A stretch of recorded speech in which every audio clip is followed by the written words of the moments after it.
Монгол ардын үлгэр чогчиг илээ 2.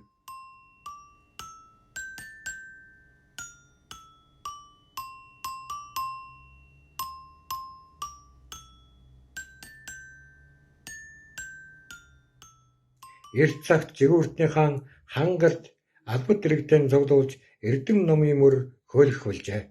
Илээ чогчиг 2 санаа нэгдэж олон амьтдын хэл сурахаар шийдэж гинэ. Тэр хоёрыг нисч явтал Нүүжив айлын бараа харагдсанд хүн малын хэл сурыг гэлцээд зам досон хүлээж сууж гинэ. Хөсөг дэргэний удааныг хэлэхүү, цоонох нарны халууныг хэлэхүү хүлээж ядсан илээ нозоороод нойрондоо дийлдээд унтаад өгчээ. Чогчгийн нойр хөрвж унтахгүй хичээж харайж бууж хавчиж дэвчж байсаар нүүдэлчдийг хүлээгээд л байжээ. Тэдний морь унаад давхих, адуу малаанд бууж эсгэрэх, тушгирах дуу авайг хүртэл сонирхон сураад авчээ.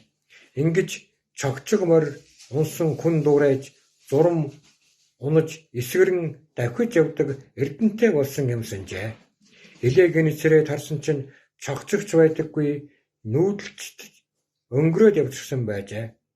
Ганцхан нүд муутай нэг унаг нүүдэлчдийн адуун сүргийг бараадаж явснаа араас нь янзхан зогхоход илээ тэр аягууг л сурч хоцорч гинэ.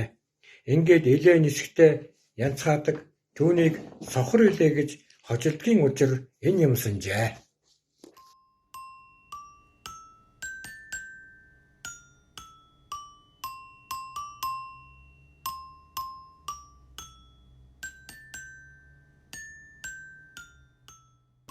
Маш сайн магадлан бодоод маргаашийн үлгэрийг дэлгэн сонсоорой.